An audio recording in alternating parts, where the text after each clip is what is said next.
La géopolitique est une science qui n'est pas très vieille. À la base, elle avait pour vocation d'étudier les rapports entre les données naturelles et la politique des États. Évidemment, cette approche a connu pas mal de modifications et aujourd'hui, on pourrait la définir comme l'étude des facteurs qui influencent les populations et les États et qui déterminent leurs relations. Et cette enquête va donc aborder encore d'autres paramètres. Ça risque pas de devenir un peu compliqué?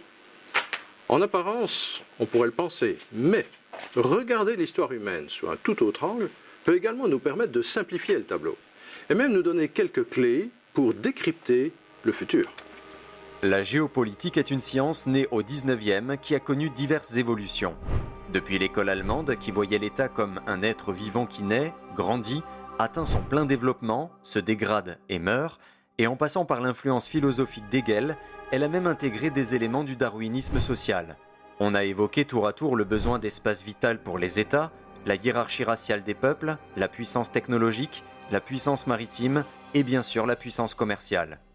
Avec un net regain d'intérêt, cette discipline n'a cessé au cours des 30 dernières années d'intégrer de nouveaux facteurs et les spécialistes parlent plutôt aujourd'hui de géographie politique et de géostratégie. La liste des facteurs inclut des éléments très divers tels que les ressources naturelles, l'accès à l'énergie, l'accès à l'eau, les flux migratoires, la démographie et la surpopulation, les luttes pour les zones de pêche, les routes maritimes, la fonte de la banquise, les revendications régionalistes, les menaces terroristes et les guerres asymétriques, les contraintes en rapport avec le développement durable ou encore la fuite des cerveaux. La liste est longue et complexe. Et je pense qu'il faut y ajouter les tensions religieuses et les communautarismes.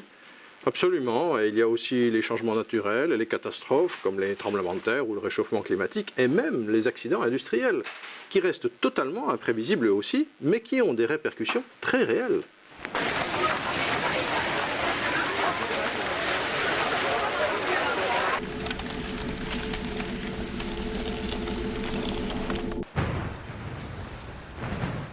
C'est quasi impossible d'avoir une vue d'ensemble et encore moins de faire des prévisions. Tout interagit et tous les facteurs se conjuguent.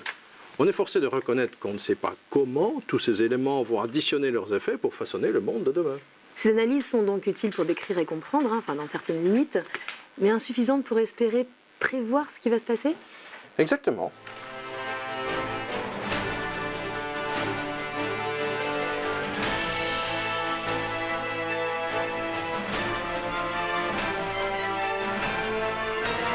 Et paradoxalement, c'est ici que l'étude du texte biblique est intéressante. L'opinion courante veut que la Bible, que les croyants appelaient l'Écriture, parle surtout de l'Antiquité et contienne des préceptes spirituels et moraux plutôt dépassés.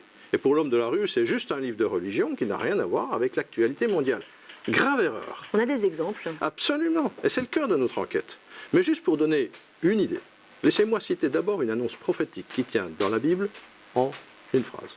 On sait que les peuples de l'Antiquité utilisaient déjà la monnaie, comme le sesterce ou le drachme, pour faire leurs courses au marché ou payer les ouvriers. Et ça fonctionnait très bien. L'argent était juste un instrument pratique pour les échanges. Or, il y a un texte prophétique plutôt incroyable dans l'Apocalypse qui défie vraiment la raison.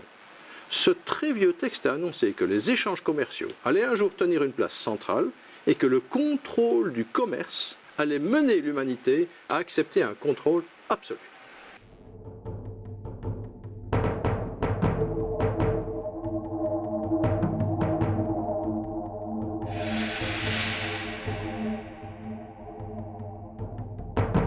Ce genre de prédiction est tout simplement stupéfiant. Est-ce qu'on sait ce que sera cette marque?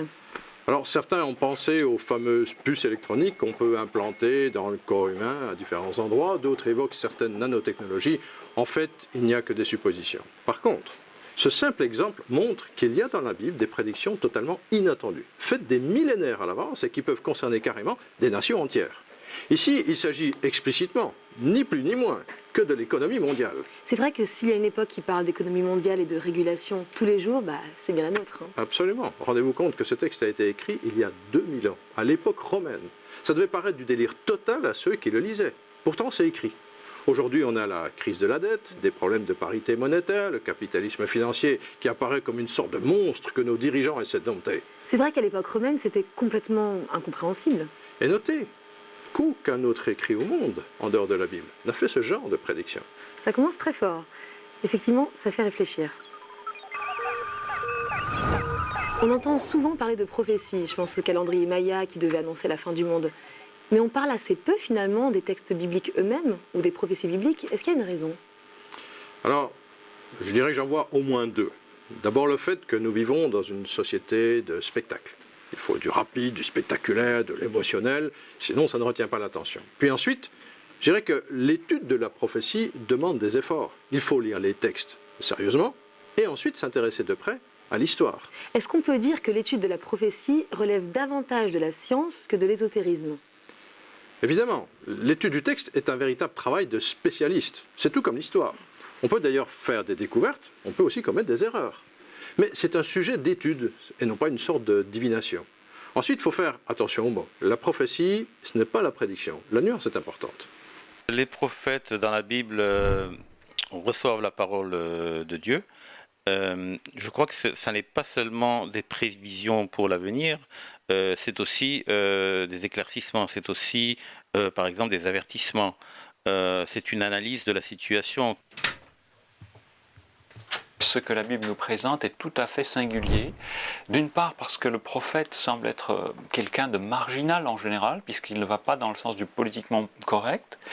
Et d'autre part, les propos d'un prophète, aussi excités paraissent-ils, ne sont jamais gratuits. Ils ont pour fondement cette alliance que Dieu a conclue avec son peuple, cette alliance qui d'ailleurs se calque ou ressemble beaucoup à des alliances entre un suzerain et son vassal hittite, de la même époque, enfin un peu avant, où il y a une sorte de prise à témoin, il y a des clauses de l'alliance et surtout à la fin, la liste des malédictions et la liste des bénédictions, en cas de respect ou de non-respect de l'alliance. Or, nous avons à la fin de la Torah, enfin à la fin de Lévitique, à la fin du Deutéronome, Lévitique 26, Deutéronome 28, cette liste des bénédictions et des malédictions. Les prophètes fonctionnent justement comme des annonciateurs d'une part de ces clauses de l'alliance en disant attention, le peuple s'écarte de ce que Dieu avait prescrit, s'écarte de la relation avec Dieu et les clauses de malédiction sont imminentes, elles vont se réaliser bientôt. C'est que le prophète propose aussi une vision de l'histoire. Et là, je reviens au premier sens du mot, le voyant. Habituellement, le mot voyant, on pense à la voyance, à celui qui prédit l'avenir, tandis que le prophète de l'Ancien Testament, ce n'est pas d'abord celui qui prédit l'avenir en ce sens immédiat, pour essayer de le contrôler en fait. Non, c'est celui qui va annoncer des événements qui peuvent arriver si on n'écoute pas la parole de Dieu. Mais voyez, ce n'est pas un déterminisme en ce sens-là. Donc le prophète, c'est vraiment l'homme de la parole, c'est celui qui vient contester le pouvoir politique et aussi le pouvoir des prêtres, qui ont tendance à s'installer dans leurs habitudes et peut-être à oublier la pertinence et la force de la parole de Dieu. Il y a en effet un phénomène prédictif, il ne faut ne pas hésiter à le dire, et d'une nature assez stupéfiante, puisqu'on prédit des choses à des centaines d'années à l'avance. Mais ce n'est pas de la prédiction au sens d'une voyante qui dirait la bonne aventure. C'est pris dans un sens théologique, c'est une attestation de la véracité du Dieu d'Israël que de dire des événements qui vont s'accomplir, mais en accord avec ce qui avait été déjà prédit à l'avance, ce qui a été prescrit à l'avance.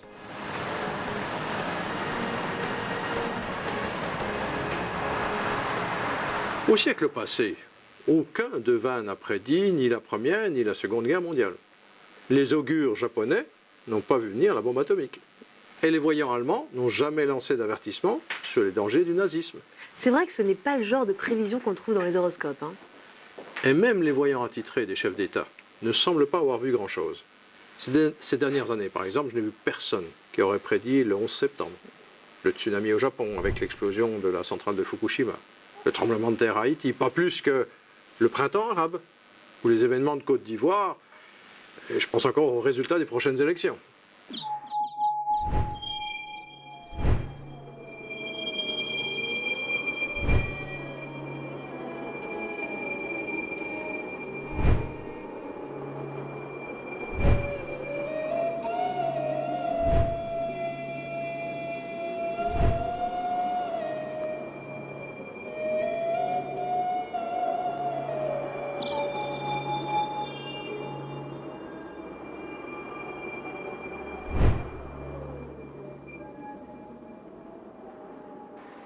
Une autre caractéristique du prophète biblique, c'est que la plupart du temps, il n'est pas dans le politiquement correct. D'ailleurs, plusieurs l'ont payé très cher. Les hommes de la trempe de Jérémie, Ésaïe ou Daniel étaient en opposition frontale avec les dirigeants politiques de leur époque. Il suffit de penser au grand Nabuchodonosor, à la tête de l'Empire babylonien, à qui le prophète Daniel annonce la fin immédiate de son empire. Plusieurs prophètes ont été jetés en prison, comme Jérémie, ou même éliminés, comme Ésaïe, qui a été scié dans un tronc d'arbre creux. Est-ce que les prophètes étaient des révolutionnaires?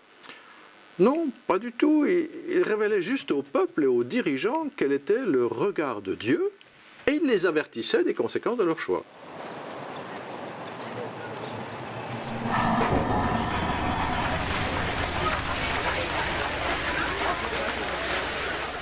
Les spécialistes ont mis en évidence des prédictions absolument fabuleuses. Mais pour pouvoir les suivre, il faut peut-être d'abord se familiariser avec un aspect extrêmement important. Je parle de la face cachée de l'histoire.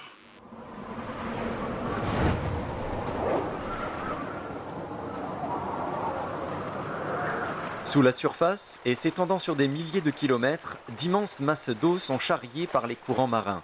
Les scientifiques ont mis en évidence l'influence de ces courants invisibles qui peuvent engendrer des cyclones, des inondations, des vagues de froid ou des canicules. Bien qu'invisibles et ignorés par les hommes pendant des millénaires, l'effet de ces courants est déterminant et influence jusqu'à notre existence quotidienne. Pourrait-il en être de même de l'histoire mondiale ? Serait-elle façonnée par des courants idéologiques ou spirituels difficiles à détecter ? Les grands empires du monde me paraissent avoir été le résultat de paramètres économiques, mais effectivement, fondamentalement, je pense qu'ils viennent de dimensions idéologiques, de dimensions culturelles. Les empires constitués par le christianisme sont venus de l'idée qu'il fallait propager la grandeur du christianisme sur la planète, apporter ses valeurs civilisatrices. C'est au nom de cela qu'ils ont été constitués. Ils ont joué une mission que l'on peut considérer légitimement comme civilisatrice si l'on prend en compte le fait que le christianisme était porteur d'idées de droits de l'homme, même si ces idées ont paru ensevelies à un moment donné. Et les empires communistes qui sont constitués ensuite ont eux-mêmes très nettement été basés sur une dimension idéologique, la volonté de faire triompher le communisme à l'échelle planétaire. Aujourd'hui, il y a une volonté impérialiste très claire du monde musulman, et cette volonté impérialiste repose elle-même sur une dimension idéologique, la volonté d'asseoir une hégémonie de l'islam sur la planète. Évidemment, les courants marins sont juste une analogie qui illustre le fait que les peuples aussi peuvent être traversés par des prises de conscience, par des convictions. Un jour, on croit à une doctrine politique, sociale ou économique qui va diriger des nations entières. Et un siècle plus tard, c'est de l'histoire. Et on croit tout autre chose, voire l'opposé. C'est parce que le monde a changé.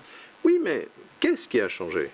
Quelle est la cause profonde, l'origine réelle de ces changements de conception, de paradigme ? À un moment donné, ça semble si logique qu'on ne s'interroge pas vraiment sur la source de ces idéologies. Y aurait-il une inspiration derrière ce qu'on croit ? Les historiens, les sociologues et les stratèges constatent et analysent. Mais où se situe l'origine réelle d'un changement ou d'une décision apparemment irrationnelle ? Si certaines idéologies furent l'aboutissement d'observations et de déductions, l'histoire semble cependant montrer que ces processus sont insuffisants pour expliquer nombre d'événements historiques majeurs. On ne sait guère expliquer et encore moins prévoir pourquoi un jour, un homme est sorti de l'anonymat, poussé par une forte conviction, s'est battu, a convaincu et a changé le cours de l'histoire. Plusieurs dirigeants de l'Antiquité, pharaons ou empereurs, pensèrent être investis d'une mission quasi divine, d'une destinée à part, et ils en firent même état publiquement.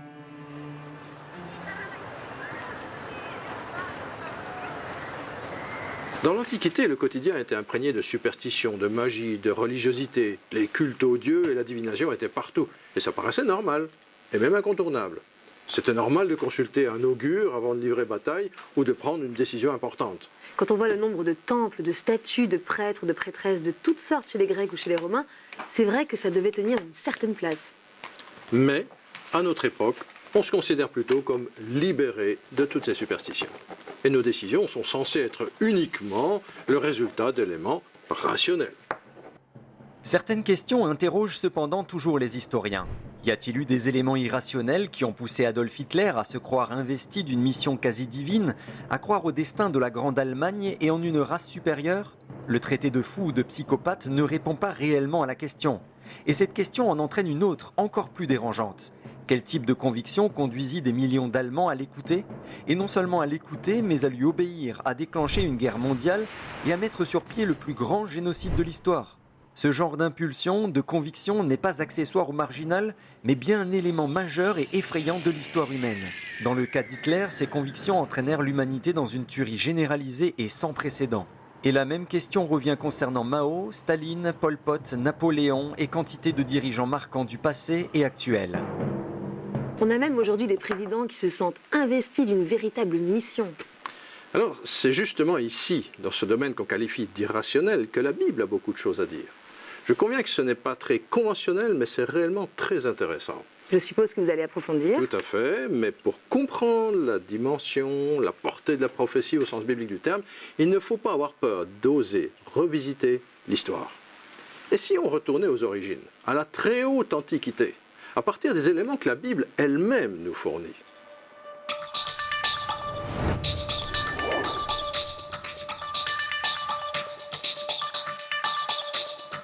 Des fils de Noé, Sem, Cam et Japheth.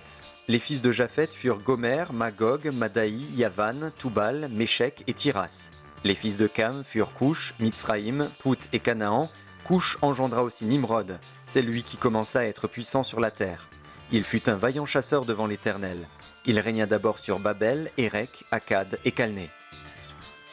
Alors, les commentateurs ont fait beaucoup de recherches pour éplucher des documents assyro-babyloniens, égyptiens, grecs, pour voir la réalité ou les correspondances entre ce que l'on trouve dans Genèse 10 et dans ces documents. Et malgré certains inconnus dans le texte hébreu, la plupart des noms sont attestés.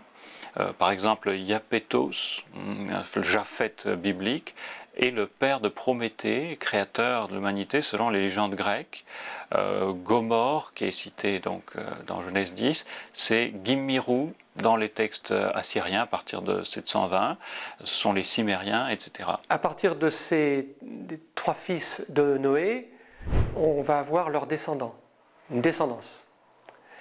Et par rapport à pour Shem, il est à l'origine donc de ceux qu'on appelle les Sémites précisément, et c'est des peuples du Moyen-Orient. Pour Ham, c'est plutôt les peuples qui se trouvent en Afrique, du moins en Afrique du Nord ou la moitié nord de l'Afrique. Et enfin, Japheth, c'est davantage les peuples qui correspondent à la Méditerranée, notamment la Grèce, l'Asie mineure, l'Espagne. Alors, la plupart des noms que nous trouvons correspondent à de véritables peuples. Par exemple, on va prendre Mitzraïm. Mitzraïm, ça veut dire l'Égypte en hébreu. Ou encore Tarsis. Tarsis correspondrait, semble-t-il, à l'Espagne. Ou encore les Ashkénazes, ce qu'on va retrouver dans le judaïsme plus récent.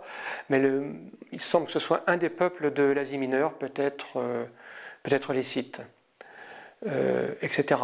Ou encore aussi, on a la Grèce, Yavan, en hébreu, et le peuple grec est présent également. Vous voyez, donc ça correspond à de véritables peuples.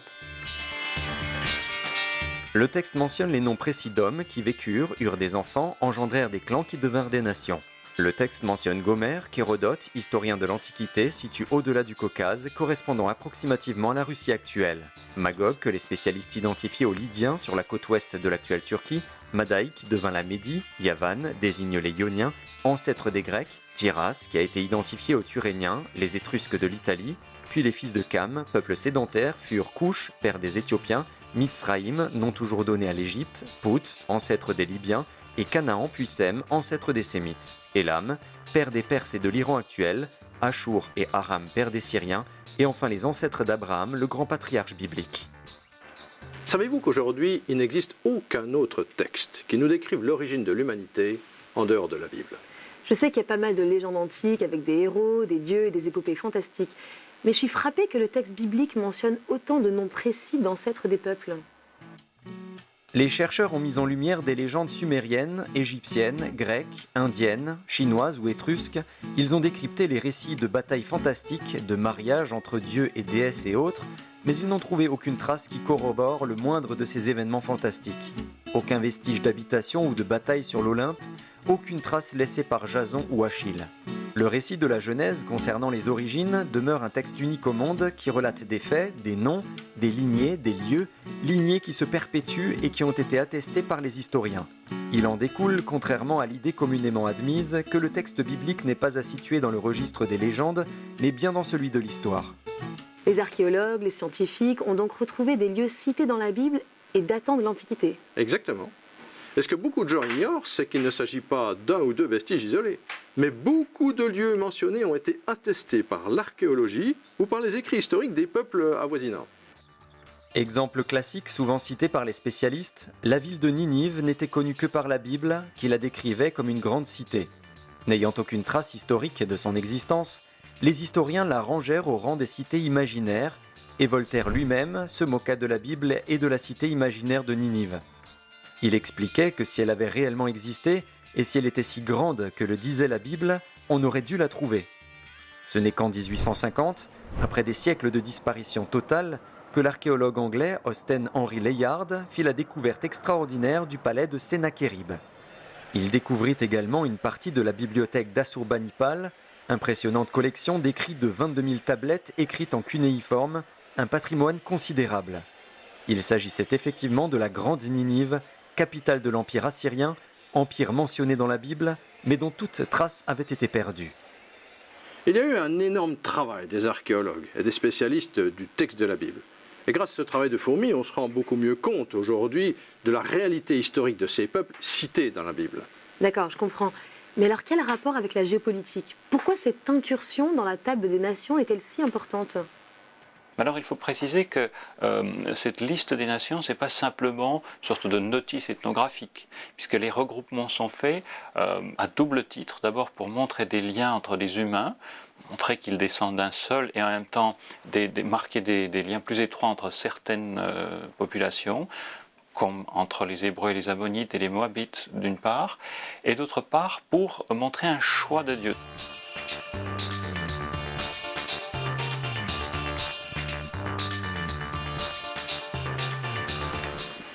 Pourquoi c'est intéressant et fondamental? La réponse est simple. Les nations passées et actuelles ne sont pas sorties du néant. Les nations ont toutes des origines et leurs ancêtres ont pris des orientations, parfois décisives. Ils ont aussi leur caractère, ils ont subi des influences. Et tout cela s'est perpétué et explique évidemment bien des choses. C'est un peu comme les traits de caractère familiaux. Pour simplifier, on peut dire ça. C'est comme la gentillesse du grand-père que vous retrouvez chez l'un de vos enfants. Sympa. Si la Bible nous fait connaître l'origine des peuples, elle nous informe sur les valeurs qui les ont inspirés, ça va certainement nous apprendre des choses. Et peut-être qu'on va y trouver des influences a priori cachées, mais excessivement importantes au niveau géopolitique. Je vois.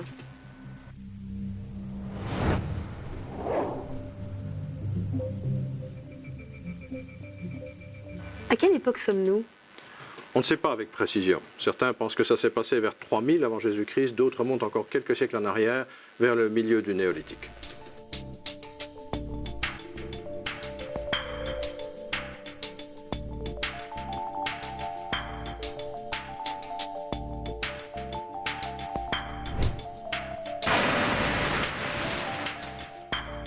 Il y a deux questions qui sont liées. D'abord celle de la tour de Babel, qui, il faut le dire, n'est pas une création imaginaire des auteurs bibliques. Alors, il s'agit de la ziggourate, c'est-à-dire d'une tour à 7 étages qui faisait partie de l'ensemble des bâtiments cultuels à Babylone. Pas loin de là se trouvait aussi le temple du dieu Marduk. Mais cette tour de Babel, cette ziggourate, faisait sans doute plus de 90 mètres de hauteur, ce qui était très impressionnant pour l'époque.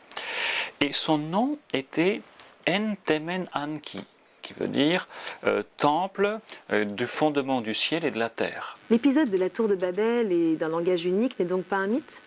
Et pour quelle raison ce serait un mythe? Savez-vous que les toutes dernières études linguistiques tendent à montrer que les langues du groupe indo-européen, les langues d'Afrique et les langues d'Asie seraient toutes dérivées d'une proto-langue. Ce langage nous est inconnu, mais certains spécialistes ont trouvé des indices sérieux qui vont dans ce sens. Et pourquoi on entend si peu parler de tous ces sujets passionnants? Bonne question. Ce n'est pas fini.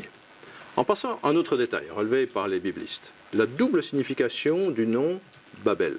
Bab-Ili, en acadien, d'après ce que disent les spécialistes, signifie la porte des dieux, parce que cette tour était vue comme point de contact entre l'humanité et les pouvoirs occultes.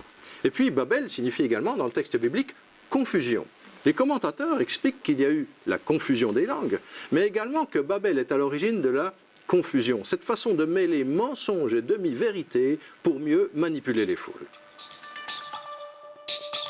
Les archéologues mirent à jour au nord du temple de Marduk, à Babylone, un fragment extrêmement ancien qui portait l'inscription suivante : « La construction de ce temple offensa les dieux.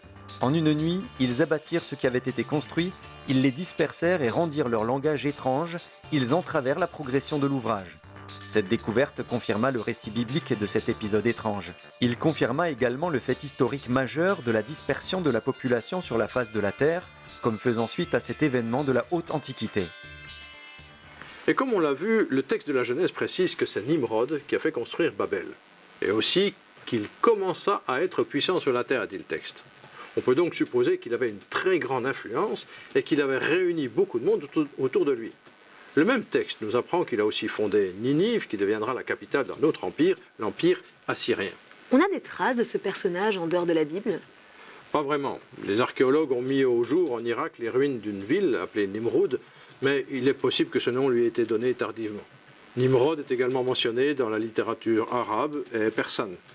On n'a pas de preuves directes, même s'il est frappant de constater que ce nom a traversé les millénaires. Mais ça semble pourtant assez normal qu'on n'ait pas davantage de preuves, puisqu'il y a très peu d'écrits en dehors de la Bible qui remontent si loin dans le passé. Du reste de nos jours, curieusement, Nimrod est toujours considéré comme une référence par un grand nombre de sociétés secrètes comme la franc-maçonnerie ou les Illuminati et la quasi-totalité des groupes sataniques. La tradition rapporte qu'il avait dompté des tigres dont il avait fait ses auxiliaires de chasse, en accord avec le texte de la Genèse qui montre Nimrod comme un chasseur exceptionnel. L'étymologie de son nom apporte une indication supplémentaire puisqu'il provient de Méred, verbe qui se traduit par se rebeller. Le texte biblique original hébreu précise littéralement que Nimrod était un vaillant chasseur en défi contre l'Éternel. Mort de mort violente, il devint une véritable légende et fut révéré comme une divinité. Si on se situe sur le plan de la géopolitique spirituelle, la Bible met donc clairement en évidence un premier courant, un premier pôle.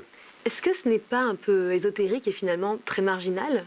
Concrètement, Babylone n'influence plus que quelques groupuscules ou sectes en mal de repère.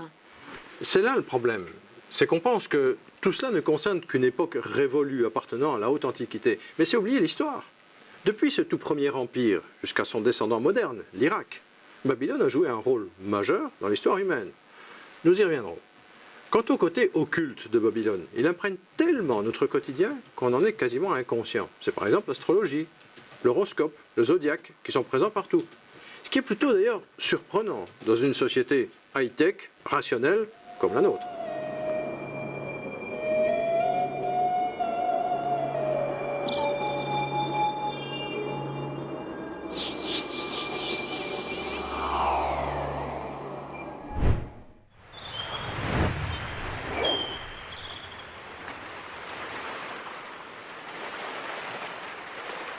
On vient de voir le courant babylonien, un courant d'unification anti-Dieu. Je suppose donc qu'il y a un autre courant. Est-ce qu'il s'agit de l'Église? Alors ici encore, nous devons remonter aux origines. Et 5000 ans en arrière, il n'y avait pas d'Église.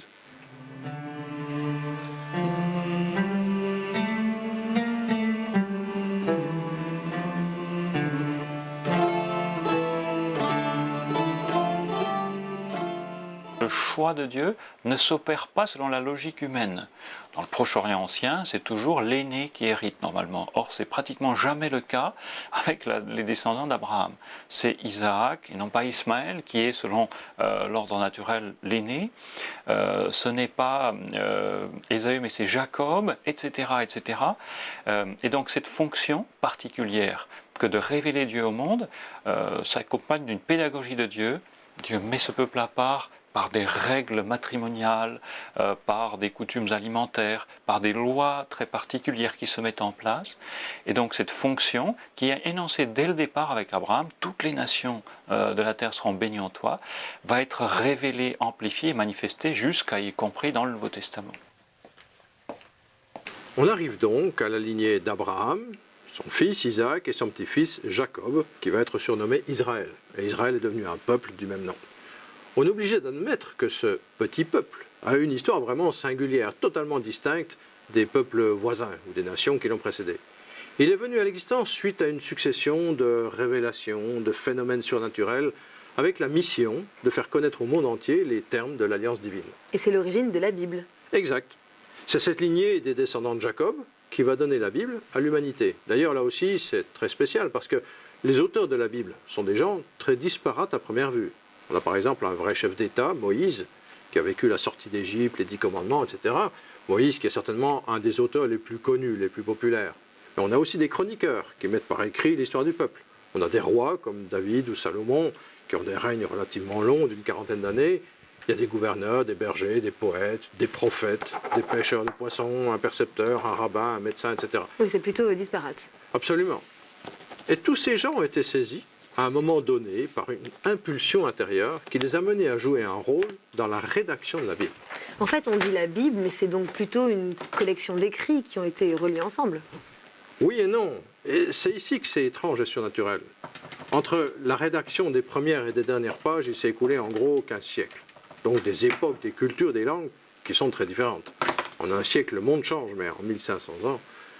Et pourtant, le miracle, c'est qu'ils parlent tous exactement de la même chose. Ils ont tous approché une même réalité et chacun raconte ce qu'il en a vécu. Et les textes qu'ils ont rédigés s'imbriquent les uns aux autres comme dans un puzzle. Est-ce qu'on sait quel est finalement le but de ces écrits? Clairement, l'objet de la Bible est de faire découvrir à l'homme qui est Dieu. D'ailleurs, c'est très spécial, puisque généralement, le lecteur qui parcourt la Bible finit par ressentir que tous ces récits, tous ces textes s'adressent à lui. C'est un véritable phénomène. Les 3/4 de l'humanité ont été marqués par la Bible.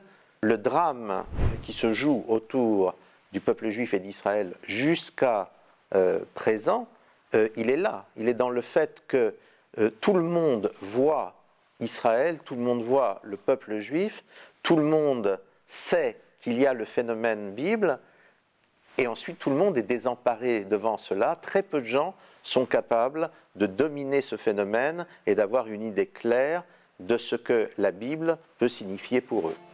Malgré des attaques incessantes et extrêmement virulentes, allant jusqu'à chercher à l'éradiquer, la Bible est demeurée jusqu'à aujourd'hui le best-seller mondial numéro 1, l'ouvrage le plus lu, le plus étudié et celui qui aura eu la plus grande influence sur l'histoire humaine.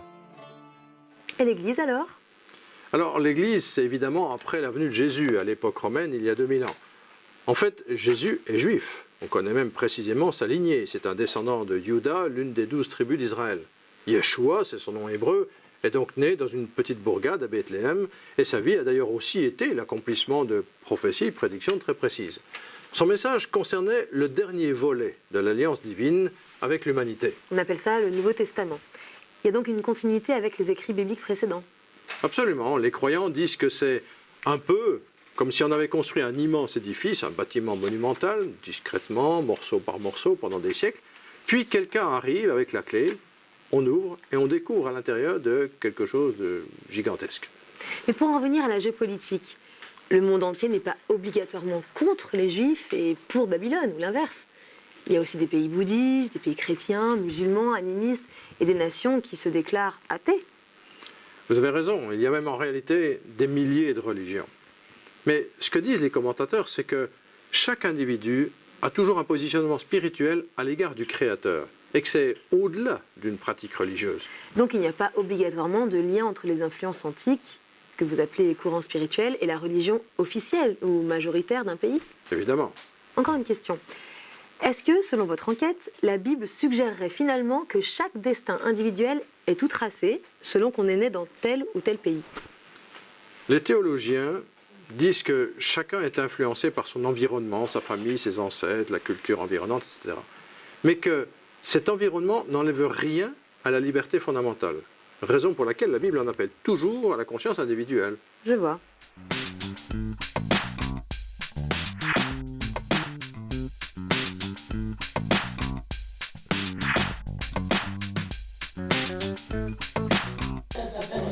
Le journal télévisé paraît parfois étrange lorsqu'il fait résonner des noms qui renvoient des millénaires en arrière. En Irak, Saddam Hussein se vantait d'avoir une des armées les plus puissantes du monde et n'hésita pas à se proclamer descendant du grand Nabuchodonosor, le monarque babylonien. Sur le territoire de l'ancienne Perse, un dirigeant iranien annonce l'apparition du 12e imam et promet l'apocalypse nucléaire. Dans la même région du monde, Jérusalem, qui avait été détruite par les armées romaines, s'est retrouvée brusquement sous les feux de l'actualité depuis la résurrection d'Israël en 1948.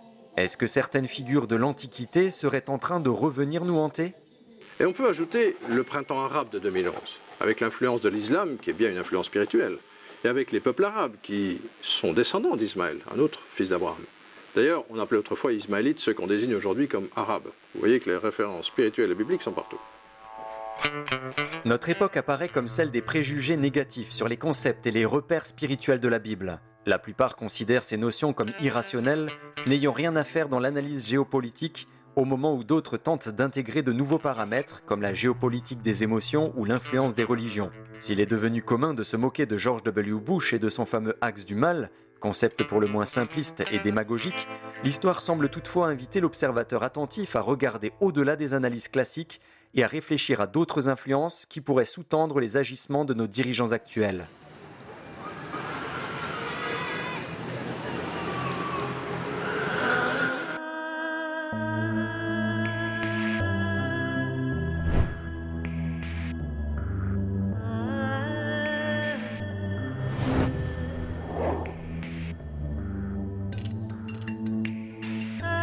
Après quelques siècles, les descendants de la première cité de Babel ont érigé la ville de Babylone, qui a grandi jusqu'au rang de capitale d'un empire.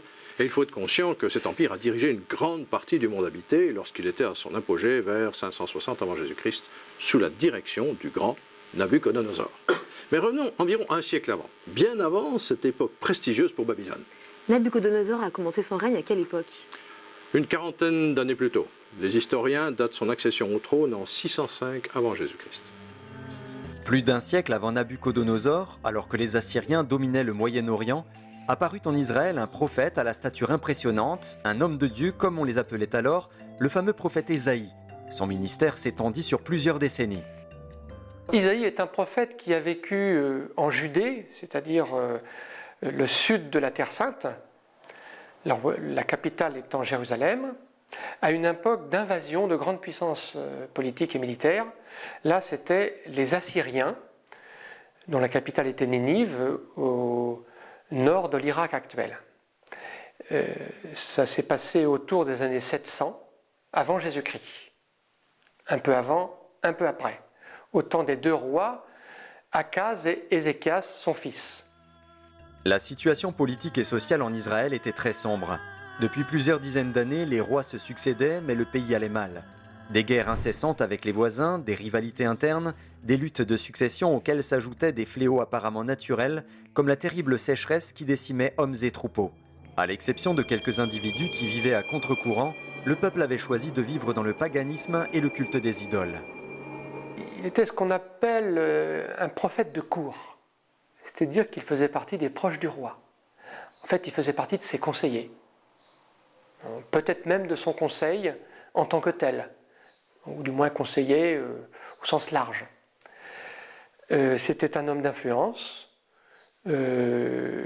sans doute faisant partie de l'élite du royaume de Juda de cette époque. Et on sait aussi qu'il était marié.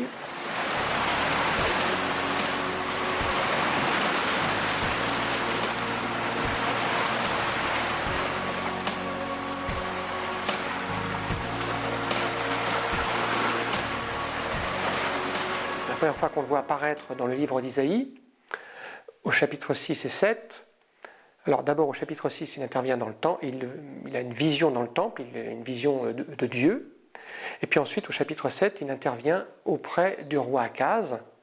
Il a eu un enfant Et à cet enfant, il a donné un nom qui signifie le butin, l'invasion, le pillage, comme pour dire au roi, tu vois, l'enfant c'est signe d'avenir, mais cet enfant-là, tu vois le nom qu'il a, ça veut dire ton avenir, ce sera l'invasion, ce sera la destruction, parce que tu n'écoutes pas la parole de Dieu. Ésaïe vit son pays envahi par l'armée assyrienne et il fut le témoin de la guerre et de la déportation qui s'ensuivit. En 722 avant Jésus-Christ, les 10 tribus d'Israël qui peuplaient le nord du pays furent emmenés en captivité. Prisonniers, ils durent tout quitter et partir à pied loin de leur terre natale pour ne plus jamais revenir. Il ne resta alors à Israël que 2 tribus au sud du pays, en Judée, qui subsistèrent avec grande difficulté. C'est alors qu'Ésaïe fit une prédiction totalement stupéfiante.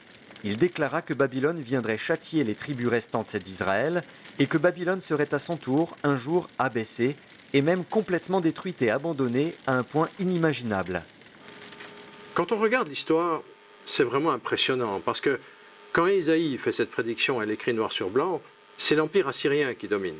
Et Babylone n'est qu'une puissance de second ordre. Pourtant, il n'annonce pas une attaque des Assyriens, mais des Babyloniens. C'est vraiment une prophétie surnaturelle, claire, historique. C'est une vision précise de ce qui va se passer à l'échelle de l'histoire, à l'échelle des empires qui régissent le monde d'alors. Pouvez-vous nous donner une déclaration précise de ce prophète?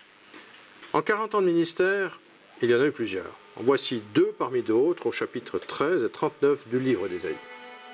Et Ésaïe dit au roi Ézéchias, « Voici que des jours viendront où l'on emportera à Babylone tout ce qui est dans ta maison et ce que tes pères ont amassé jusqu'à ce jour. Il n'en restera rien, dit l'Éternel. Et l'on prendra de tes fils pour en faire des eunuques dans le palais du roi de Babylone. Et Babylone, la perle des royaumes, le superbe joyau des Chaldéens, sera comme Sodome et Gomorrhe, dévastée par Dieu. Elle ne sera plus jamais habitée ni peuplée, de génération en génération. Ce sera le repère des bêtes du désert. » 75 ans après cette prédiction, en 626, Nabopolassar, roi de Babylone, se révolta contre l'emprise des Assyriens et fonda ce qui allait devenir le nouvel empire babylonien. Ésaïe était mort depuis longtemps. Alors que se passe-t-il? Babylone devient progressivement la puissance dominante et il s'écoule encore 40 autres années avant que son armée vienne attaquer Jérusalem. En 586, les Babyloniens prennent Jérusalem et emmènent en captivité à Babylone les Juifs, c'est-à-dire les 2 tribus restantes du sud d'Israël. Et la prophétie s'accomplit. C'est donc la première partie de la prédiction, l'attaque et la captivité. Et si j'ai bien compris, c'est depuis cette époque-là qu'Israël n'a plus jamais connu l'indépendance. Tout à fait. Et ça a duré 2 millénaires et demi, jusqu'en 1948, il y a moins de 70 ans. Donc Israël est démantelé. Mais la seconde partie de la prophétie, l'oracle prononcé contre Babylone, semble impossible. À cette époque, Babylone règne sur le monde. Et les 2 petites tribus juives n'ont pas eu beaucoup de poids. Mais ce n'est pas tout. Un siècle après Ésaïe, aux environs de 590 avant Jésus-Christ, surgit un tout autre prophète, le célèbre Jérémie. Cet homme à part vécut des temps très difficiles. C'est à son époque que Jérusalem fut attaquée par les Babyloniens, par Nabuchodonosor. Un siège interminable, la famine et l'anéantissement de ce qui restait d'Israël. Le roi de l'époque, Sédécias, eut les yeux crevés, les Juifs partirent enchaînés pour la lointaine Babylonie. Le temple de Dieu à Jérusalem fut pillé et brûlé, Babylone régna en maître sur la terre habitée. C'est pourtant dans ce contexte de malheur que Jérémie fut le porte-parole d'une prophétie unique. Il fit d'abord une recommandation pour ses concitoyens, suivie d'une prédiction difficile à croire. Parlant de la part de Dieu, il déclara « C'est moi qui ai fait la terre, les hommes et les animaux qui sont sur la terre, par ma grande puissance et par mon bras étendu, et je donne la terre à qui cela me plaît. Maintenant je livre tous ces pays entre les mains de Nabuchodonosor, roi de Babylone, mon serviteur. Pliez votre cou sous le joug du roi de Babylone, soumettez-vous à lui et à son peuple, et vous vivrez. » Il est politiquement incorrect à 2 titres, parce que d'abord il exhorte ses compatriotes à se soumettre à cette puissance qui vient les envahir. Donc il fait fonction, il fait figure d'un collabo, puisqu'il invite le peuple qui veut se révolter, qui veut s'associer à l'Égypte, qui veut s'associer à la Syrie pour se révolter, il l'exhorte à se soumettre, parce que, dit-il, Dieu a donné les clés du règne mondial à ce moment-là, à ce pays. Quand Babylone s'élèverait jusqu'aux cieux, quand elle rendrait inaccessibles ses hautes forteresses, des dévastateurs viendront contre elle de ma part. Parole de l'Éternel. Un cri se fait entendre de Babylone et un grand fracas du pays des Chaldéens. car l'Éternel dévaste Babylone, il en fait taire la grande voix. Ses héros sont pris, leurs arcs sont brisés, ainsi parle l'Éternel des armées. Les immenses murailles de Babylone seront complètement démantelées, ses hautes portes seront brûlées par le feu. Il annonce aussi la chute de Babylone. Bien plus tard, ce qui paraît absolument inouï à cette époque, parce que Babylonie est en fait de sa puissance, et de fait elle va dominer tout ce qui l'entoure. Donc quelle force prophétique, à la fois de discerner les temps, de discerner une certaine sagesse pour l'époque, venant de Dieu, et en même temps pouvoir voir bien plus loin et annoncer quand même la chute de celui qui châtie Israël à cette époque-là, mais qui fera du zèle et qui sera repris pour cette raison. Il y avait de quoi penser que Jérémie était devenu fou. Déclarer devant des déportés que l'empire qui dirige le monde va être rayé de la carte de la sorte, il a même osé prédire la destruction des murailles de Babylone, et même affirmer que la ville deviendrait un désert. Il existe très peu de grandes capitales qui soient devenues des déserts, surtout de grandes cités millénaires, fortifiées et bien situées en bordure d'un fleuve. Leur puissance peut s'effriter, mais de là à devenir un désert, il y a un gouffre. Et que s'est-il passé ? Contre toute attente, Jérémie persiste et signe. Et seul contre tous, il va jusqu'au bout. Il envoie même un émissaire faire une déclaration publique dans la ville de Babylone. Jérémie dit à Seraya, « Lorsque tu arriveras à Babylone, tu diras, « Éternel, c'est toi-même qui as parlé sur ce lieu pour qu'il soit retranché et qu'il ne soit plus habité ni par les hommes ni par les bêtes, mais qu'il devienne une désolation pour toujours. Et quand tu auras achevé la lecture de ce livre, tu y attacheras une pierre et tu le jetteras au milieu de l'Euphrate. » La muraille qui entourait la ville faisait plus de 20 mètres d'épaisseur et consistait en un double rempart. Hérodote affirma même que 2 chars pouvaient se croiser sur le haut des remparts et indiqua que Babylone mesurait environ 120 stades de côté, soit pas moins de 23 km, ce qui fut certainement exagéré, mais décrivait cependant une cité immense. En comparaison, la Grande Rome mesurerait plus tard moins de 3 km de côté. Au palais, la salle du trône comportait 8 étages, un faste incroyable, 25 siècles en arrière. Babylone fut d'une puissance telle qu'elle était devenue totalement imprenable. Les anciens citaient d'ailleurs ces fameux jardins suspendus comme une des 7 merveilles du monde. Est-ce qu'elle avait encore un rapport avec l'ancienne cité de Babel ? Alors, elle était dans la droite ligne, on peut dire. La ville entière de Babylone baignait dans la religiosité et l'occultisme. Il y avait des temples partout, des processions et une multitude de classes de prêtres. Il faut savoir que son influence spirituelle rayonnait sur tout l'empire qui contrôlait une grande partie du monde habité de l'époque. Au cœur de la ville s'élevait la ziggourate, sur le lieu de l'ancienne tour de Babel dédiée à Marduk. D'après les indices découverts par les archéologues, on estime qu'elle devait s'élever à une 60aine de mètres de haut, équivalent à un immeuble de 20 étages, édifice extrêmement imposant pour l'époque et qui dominait toute la plaine. La divinité principale révérée dans tout l'empire était Marduk, encore appelé Bel ou Baal, terme qui signifie le Seigneur, et la déesse Ishtar, surnommée la Dame de Babylone, qui était la divinité protectrice de la cité. La voie processionnelle de Babylone passait d'ailleurs par une porte qui lui était dédiée. Si le nouvel an babylonien se fêtait au printemps, à l'équinoxe et durant 12 jours, la vie de la capitale était rythmée par des fêtes religieuses, pratiquement tous les mois, avec des processions dans la ville, dont certaines conduisaient au sommet de la ziggourate. Parmi les corps de prêtres, dépositaires du savoir séculier et religieux, se trouvaient des prêtres devins, des prêtres exorcistes, médecins ou astrologues. Cette fameuse ziggourate, cœur de la vie babylonienne et dédiée à Marduk, était considérée comme le centre du monde, point de communication occulte entre le ciel et la terre. La vie quotidienne de Babylone était totalement imprégnée de rites magiques, envoûtements et désenvoûtements, malédictions, sorcellerie et innombrables pratiques occultes en droite ligne de l'ancienne Babel. C'est vraiment spécial, hein ? On est si loin de tout ça aujourd'hui qu'on a du mal à imaginer des foules enrôlées dans toutes ces pratiques spirituelles. Peut-être qu'on n'en est pas si loin qu'on le pense. Mais continuons notre voyage découverte. Un texte biblique rapporte qu'en 539, alors que Belshazzar, successeur et souverain de Babylone, était en train de faire la fête, de montrer sa puissance et d'apporter ses dévotions aux idoles avec ses ministres, une main apparut subitement et traça une écriture mystérieuse sur le mur. Le soir même, l'armée perse réussit à entrer dans la ville en se faufilant sous une muraille où passait le fleuve. En une nuit, la cité fut prise, Belshazzar fut tué et l'empire babylonien passa sous domination perse. Hérodote et Xénophon confirmèrent plus tard cet épisode de la chute éclair de Babylone. Cyrus, le roi perse, qui a fondé l'Empire perse, a conquis Babylone en 539 et il a fait graver un texte qu'on dirait de propagande royale où il explique que en fait, Nabonide, le roi ancien de Babylone, n'était pas un bon roi, il y avait des problèmes avec des dieux, et Marduk, la divinité titulaire de la cité de Babylone, a choisi et a placé Cyrus sur ce trône, et donc maintenant tout va rentrer dans l'ordre, puisque Cyrus va régner selon l'ordre du dieu. Je suis Cyrus, roi du monde, fils de Cambyse. À Marduk, le grand seigneur, j'apporte ma dévotion au quotidien. Ma vaste armée marcha sur Babylone en paix. Tous les rois apportèrent leur lourd tribut devant moi, et à Babylone embrassèrent mes pieds. Ce texte apporte donc une autre confirmation de la prise de Babylone par les Perses.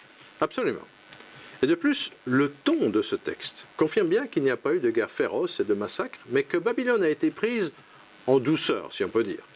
150 ans plus tard, un historien grec, Xénophon, apporte une autre confirmation. Il plaça son armée aux endroits où le fleuve entre et sort de Babylone avec ordre de s'introduire dans la ville dès qu'il serait guéable. Il détourna le fleuve dans le lac, qui était un grand marais. Les Perses entrèrent dans Babylone par le lit de la rivière avec de l'eau à peine à mi-cuisse. Les habitants célébraient par hasard en ce jour une fête.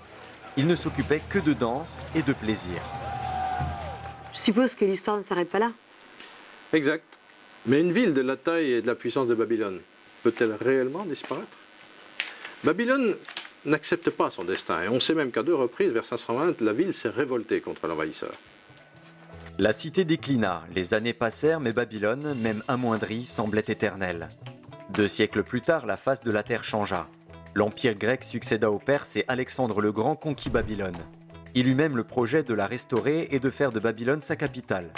Il y avait quelque chose en Babylone qui semblait résister aux décrets prophétiques. Cependant, Alexandre mourut très jeune, peu de temps après avoir donné l'ordre de rebâtir la ville. Quelques années plus tard, Seleucus Nactor, un de ses successeurs, prit la ville et en tira des matériaux pour bâtir une autre ville. Plusieurs siècles passèrent encore et ce fut dorénavant Rome qui dominait une grande partie du monde, alors que les os d'Ésaïe et de Jérémie n'étaient plus que de la poussière et que la première partie de la Bible était maintenant totalement rédigée depuis plusieurs siècles. Je rajouterai par ailleurs que la dernière mention cunéiforme, avec ses caractères propres à l'écriture assyrienne et babylonienne, qui concerne Babylone, date de 67 après Jésus-Christ. C'est l'historien Pline l'Ancien qui dit qu'alors la ville de Babylone semble être complètement en ruine. Le temple de Marduk fonctionne encore. Au cours des siècles, le déclin de la grande cité se poursuivit. Les ruines des bâtiments abandonnés furent utilisées pour les constructions des cités environnantes. Plusieurs tremblements de terre secouèrent la ville et chaque année, pendant 2 mois, les crues de l'Euphrate recouvrirent le sol, suivis par les ardeurs du soleil qui dessécha tout, effrita les constructions et participa au lent travail de destruction totale.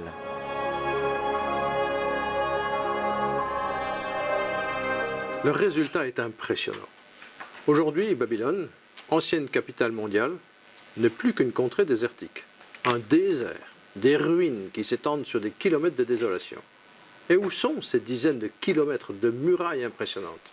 Abattues, détruites, il n'en reste que quelques vestiges qui rappellent le passé. Alors que d'autres murailles très anciennes sont toujours debout. Et même des murailles beaucoup moins épaisses. Je pense à la muraille de Chine, ou aux murailles d'autres villes, comme celle de Jérusalem, toute petite ville en comparaison, ou encore à d'anciens bâtiments de Rome ou d'Athènes qui sont toujours debout.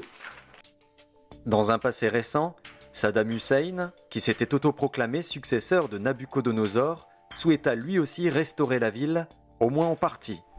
Mais ce fut un nouvel échec. Les ruines de l'ancienne métropole imprenable, cité de Nimrod, devenue symbole de rébellion, subsistent aujourd'hui comme un signe tangible de l'accomplissement de la prophétie biblique. Ce premier exemple montre bien ce qui est en jeu dans la prophétie. La prophétie n'est pas juste une prédiction vague du style « il risque d'y avoir des troubles à Babylone ». Non, c'est d'un autre niveau. La prophétie manifeste, dévoile l'état spirituel, on va dire, d'une nation à un certain moment donné de l'histoire et en montre les conséquences à plus ou moins long terme. C'est écrit. Vous avez un autre exemple aussi frappant? Alors oui, il y en a évidemment beaucoup, mais je vais en choisir un qui va nous faire découvrir un autre aspect fondamental de la prophétie, et qui est en rapport direct aussi avec l'histoire mondiale et ce qui influence cette histoire mondiale.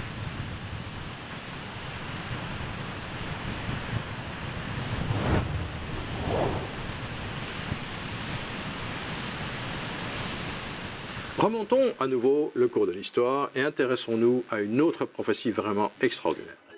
La ville de Tyr, selon Hérodote et les découvertes des archéologues, aurait été fondée vers 2750 avant Jésus-Christ, une cité extrêmement ancienne qui a traversé les âges.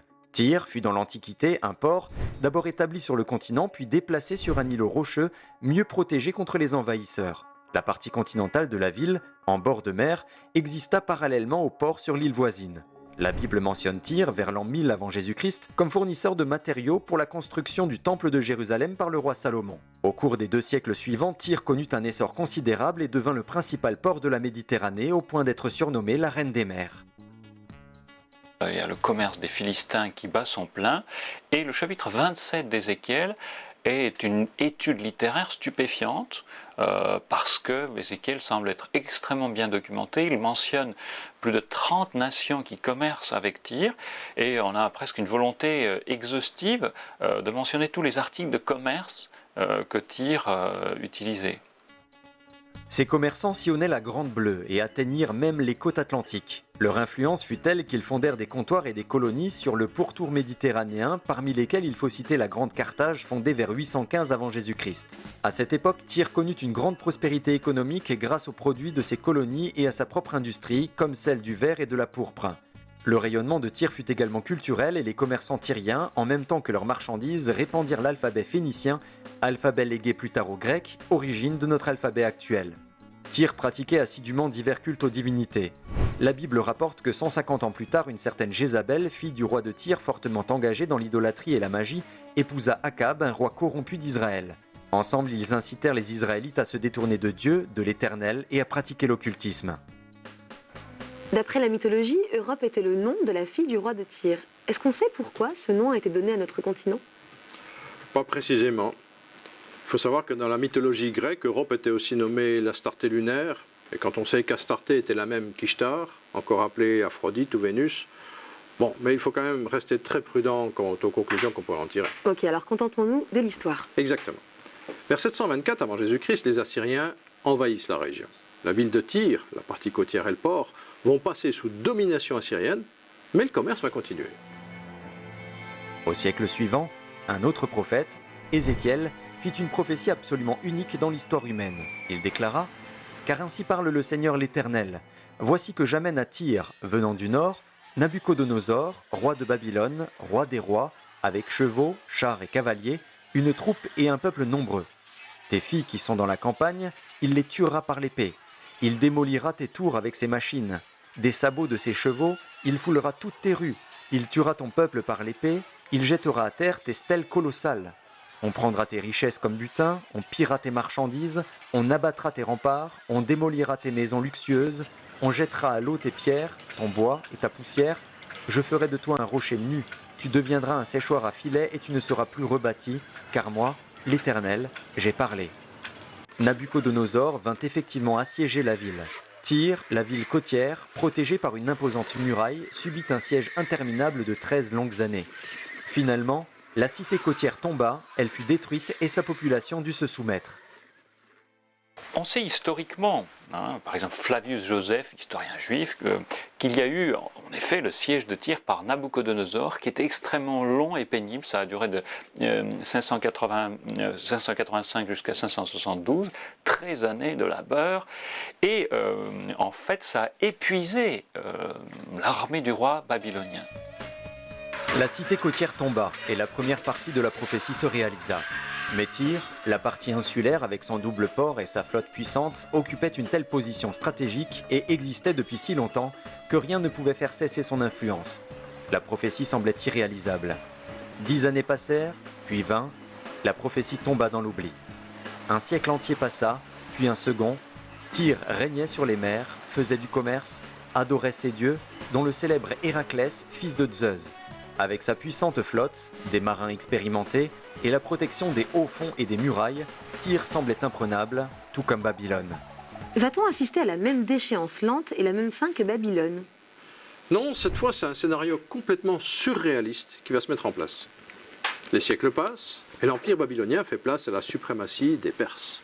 Puis arrive sur la scène mondiale un conquistador incroyable, un homme qui mène des guerres éclairs. Alexandre le Grand. Exactement. C'est l'arrivée fracassante du pouvoir grec, une armée puissante, rapide et menée par un général hors pair. Le corps d'Ézéchiel n'était plus que poussière lorsqu'en 334 avant Jésus-Christ, Alexandre se lança dans une guerre éclair pour contrôler tous les pays alors sous domination perse.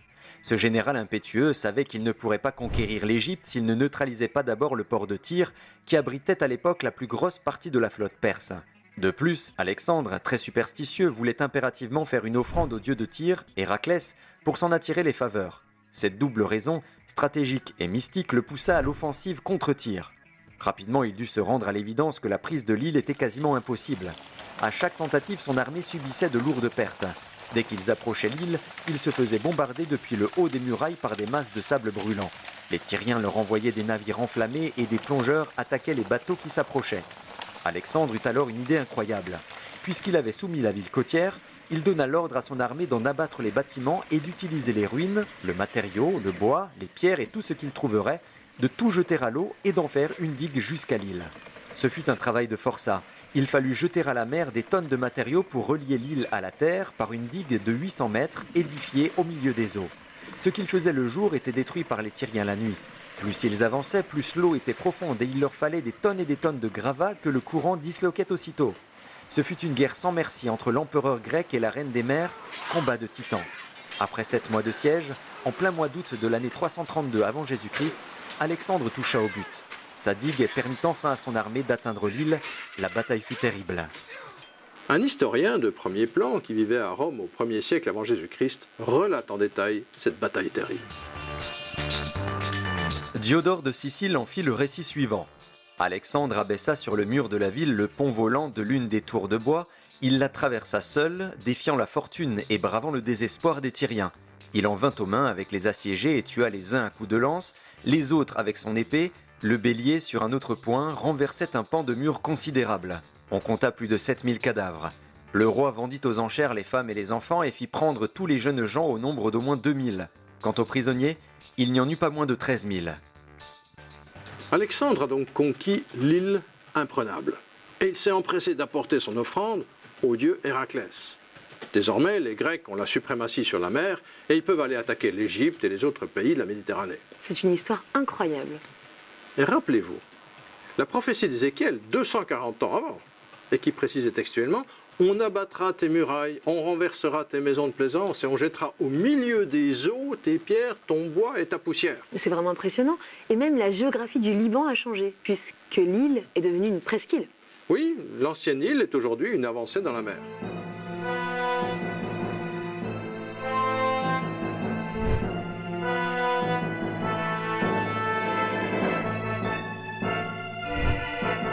Mais avant d'en arriver à l'autre grand point important, juste en passant un détail de langage. Le texte dit « Je ferai de toi un rocher nu, un lieu où en étend les filets, tu ne seras plus rabattu. » Or, aujourd'hui, l'île, avec son port, est devenue une presqu'île, et on y trouve des immeubles, des rues et des maisons. Est-ce que ça contredit la prophétie? Puisque le texte disait « Tu ne seras plus rabattu » alors qu'on y trouve des constructions. En fait, ce que la prophétie annonçait, c'était que le grand port qui dominait la Méditerranée allait totalement et définitivement disparaître. Et curieusement, bien que l'emplacement ait été idéal pour un port pendant des millénaires, la Grande Tyr n'a plus jamais été rebâtie. Et tout son trafic international a réellement disparu. Ce qui me frappe, c'est qu'on est dans le surnaturel et en même temps dans l'histoire. Il y a d'ailleurs un autre prophète, Zacharie, qui lui a vécu la première attaque, celle de Nabuchodonosor sur la ville côtière. Ah oui, c'est intéressant, que dit-il? Puisqu'à son époque, Tyr avait déjà subi l'attaque de Nabuchodonosor, il aurait pu passer à autre chose. Mais pas du tout. Il a même confirmé que pour Tyr, ce n'était pas fini. En 520 avant Jésus-Christ, il prophétise lui aussi que la ville doit être jetée dans la mer.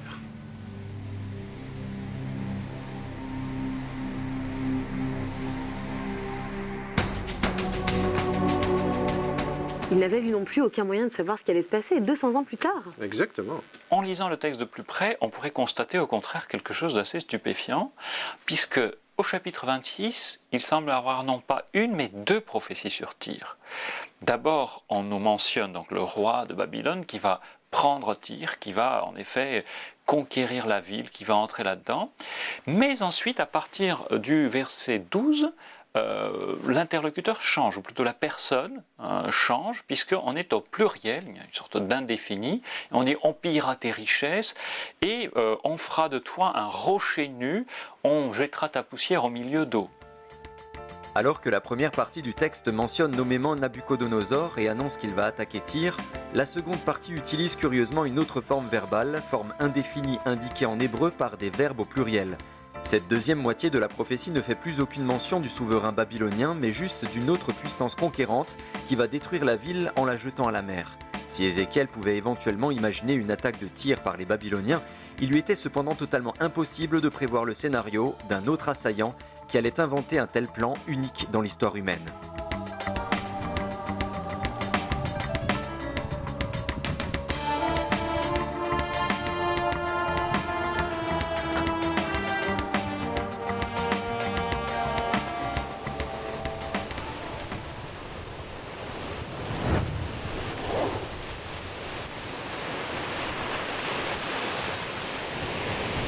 Dans un autre passage, Ézéchiel semble lever un coin du voile sur l'invisible.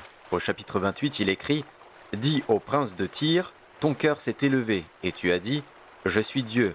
Toi, tu es homme et non Dieu. Par ta sagesse et par ton intelligence, tu t'es acquis des richesses, et tu mourras comme ceux qui tombent percés de coups au milieu des mers. Ici, le prophète remet clairement à sa place ce dirigeant prétentieux, et lui rappelle qu'il n'est qu'un mortel et qu'il va mourir. Plus loin, le texte continue de façon étrange. Prononce une complainte sur le roi de Tyr. Tu étais plein de sagesse, parfait en beauté. Tu étais en Éden, un chérubin protecteur, aux ailes déployées. Tu as été intègre dans tes voies, depuis le jour où tu fus créé jusqu'à celui où l'iniquité a été trouvée chez toi. Je te précipite de la montagne de Dieu et je te fais disparaître, chérubin protecteur. Ici encore, un détail du texte a attiré l'attention des spécialistes. Il s'adresse d'une part au prince de Tyr, au chapitre 28, verset 1, et ensuite il s'adresse au roi de Tyr, au chapitre 28, verset 11. Alors on sait historiquement que entre grosso modo 590 jusqu'à 574 avant Jésus-Christ, il y avait un roi, Itobal III, qui avait régné à Tyr. On n'a pas connaissance d'une corrégence, d'un double règne. Historiquement, il n'y eut à cette époque qu'un seul dirigeant de Tyr, désigné dans le texte sous le titre de prince de Tyr. Celui qui est appelé roi de Tyr, dans le texte, non seulement n'a pas de réalité historique connue, mais est décrit en des termes qui le situent clairement hors du monde des humains.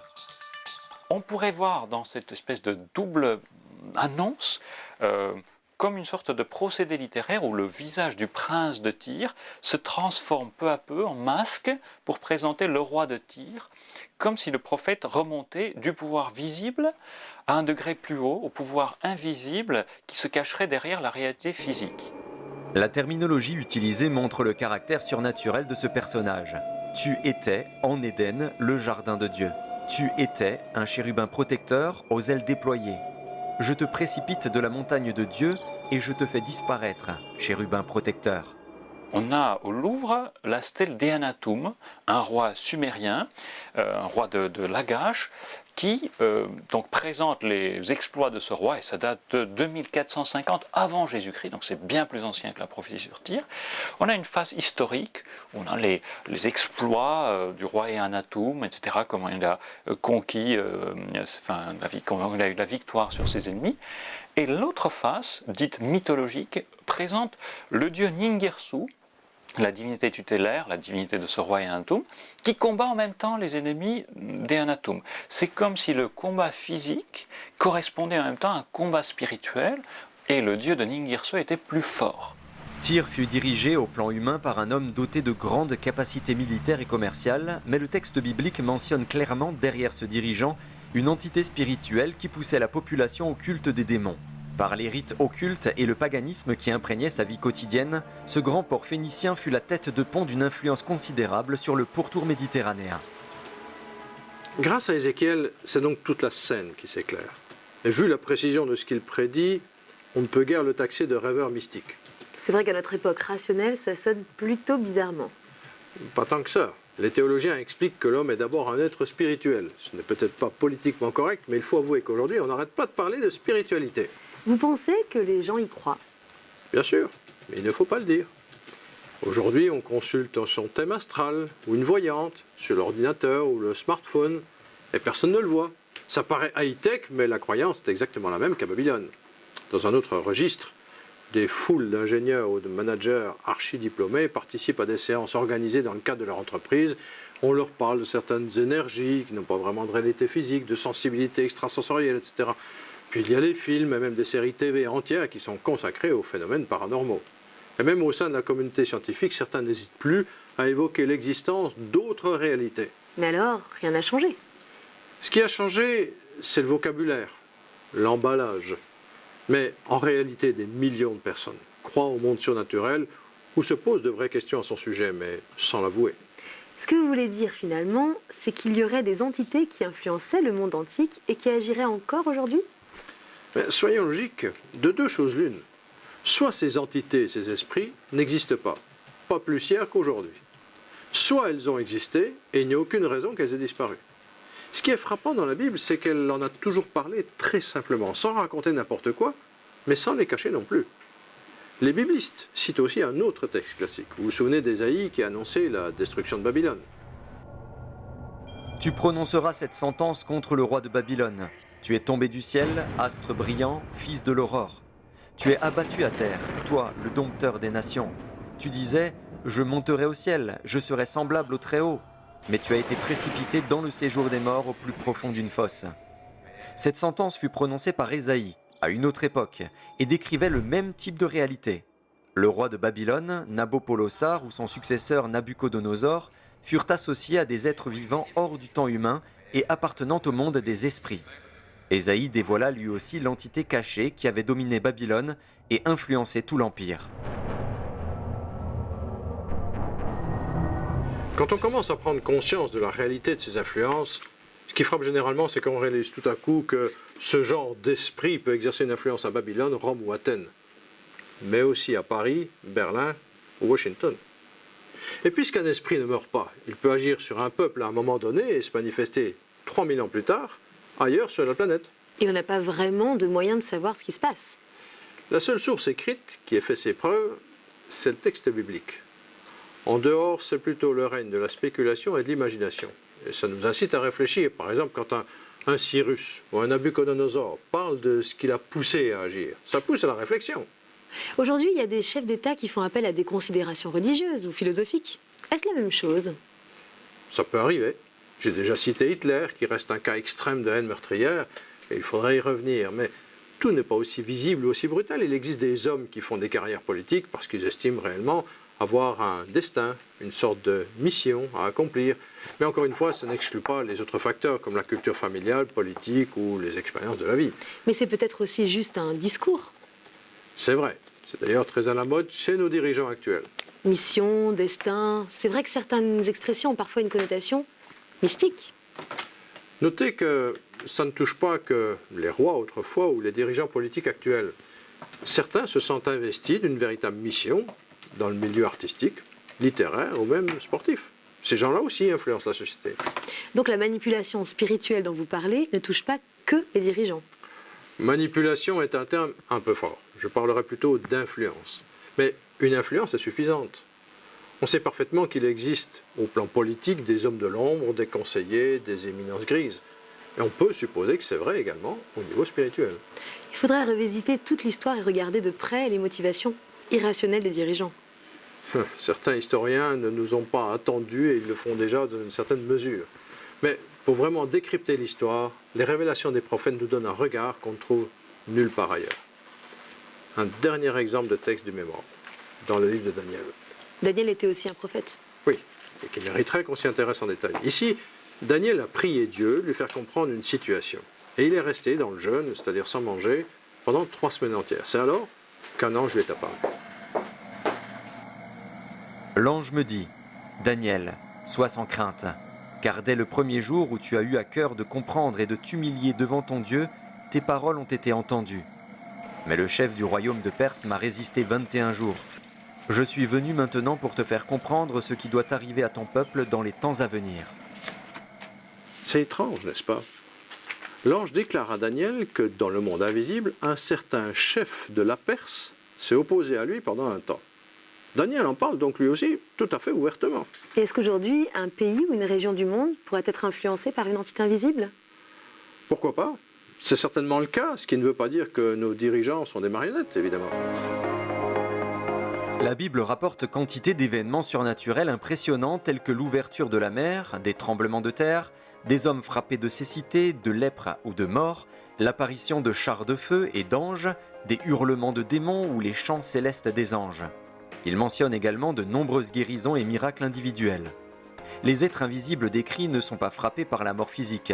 Ils étaient en Éden, à Babel, et ils ont vécu toute l'histoire de l'humanité. Certains ont participé aux guerres et aux drames, d'autres ont apporté un secours surnaturel dans les pires situations. Le texte montre également qu'ils ont été les témoins oculaires de la crucifixion de Jésus sur le mont Golgotha et de sa résurrection surnaturelle 3 jours après.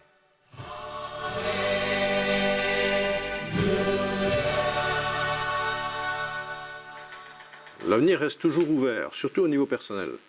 Mais c'est vrai aussi qu'il ne faut pas se boucher les yeux. Je vous propose un autre exemple de texte prophétique d'une tonalité inverse.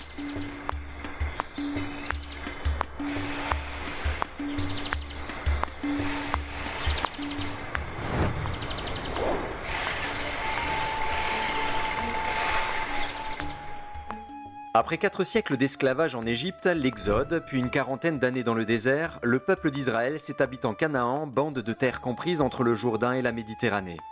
Au XIe siècle, ils réclamèrent un roi et furent dirigés par David et Salomon qui édifièrent le temple et firent de Jérusalem la capitale du royaume. La fin du règne de Salomon fut cependant entachée d'un relâchement spirituel progressif et le pays se divisa et sombra en quelques siècles dans le paganisme, l'immoralité et fut la proie d'une succession de fléaux et de guerres. Le peuple se détourna de l'Éternel, sans Dieu, se laissa envahir par les divinités babyloniennes et dut subir la déportation en Assyrie et à Babylone. Jérémie vit la fin de cette période tumultueuse. Il aura connu au cours de sa vie 5 rois successifs et un gouverneur. Pendant 50 ans, il n'arrête pas d'avertir les dirigeants. Mais son discours tombe à plat. À la cour, on n'écoute pas. On le prend même un peu pour un énergumène, un peu fou. Et le roi va jusqu'à le faire jeter en prison sous prétexte qu'il décourage le peuple. Et pourtant, ce qu'il avait annoncé au roi s'accomplissait, non? Oui, mais ça a pris du temps, des dizaines d'années. Le prophète avertit longtemps à l'avance, mais les gens préfèrent croire que ça va s'arranger. Et les prophètes de malheur sont priés de passer leur chemin.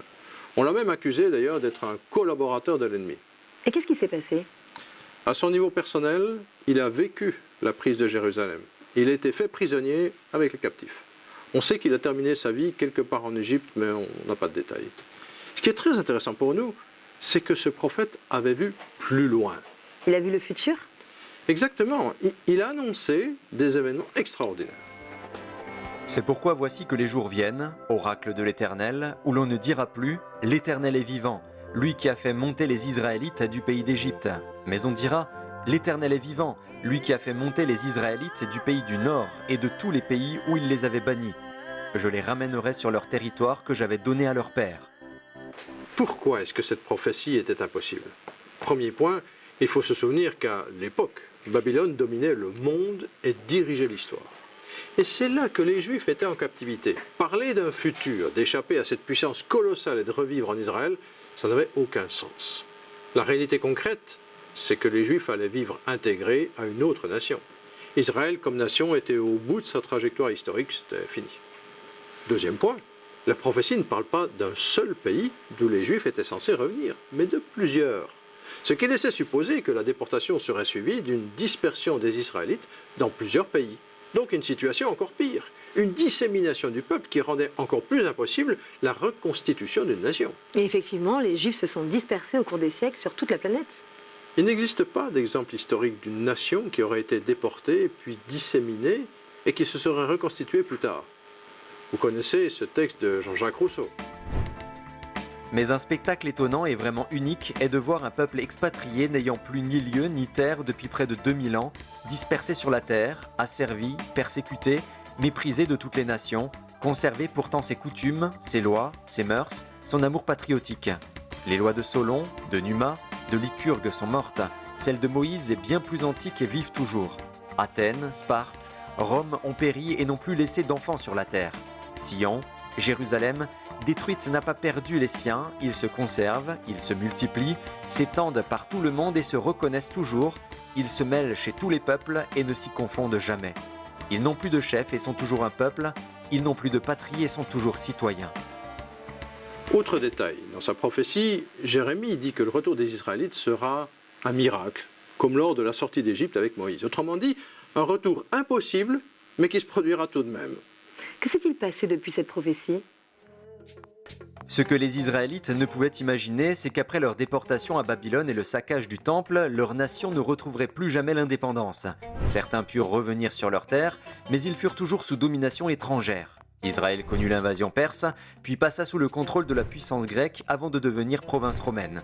De plus, tout au long des siècles se développa contre eux un sentiment incompréhensible, une aversion et parfois une véritable haine. Alors qu'ils étaient dominés, dispersés, calomniés, rejetés et parfois même massacrés, ils continuèrent à être la cible d'une haine irrationnelle.